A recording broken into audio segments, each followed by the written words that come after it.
disebabkan ayah saya kan dia usus dia semua whole usus dah berlubang.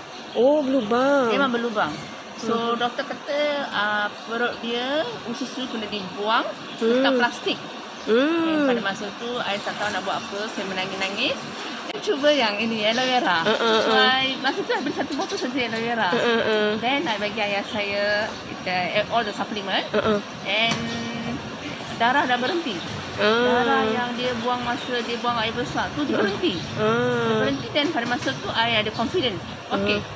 I ada confident dengan suplemen ni, dengan aloe vera ini. Then I continue belikan untuk keluarga saya. Untuk mak saya pula, dia ada payudara breast cancer. Breast cancer. One dah, satu dah buang dah. So saya pun risau lah mak saya pun. Saya pun belikan untuk mak saya sekali. So dia sihat. So memang confident lah. So after that I terus belilah. Itulah sihat kan. Okay, saya macam sihat lah. Saya sihat. Lepas tu ada tenaga lah. Dulu macam letih je. So sekarang ada tenaga. Then my skin also dah cantik tau. Dulu macam gelap, sekarang macam cerah. Cerah dah. I like that.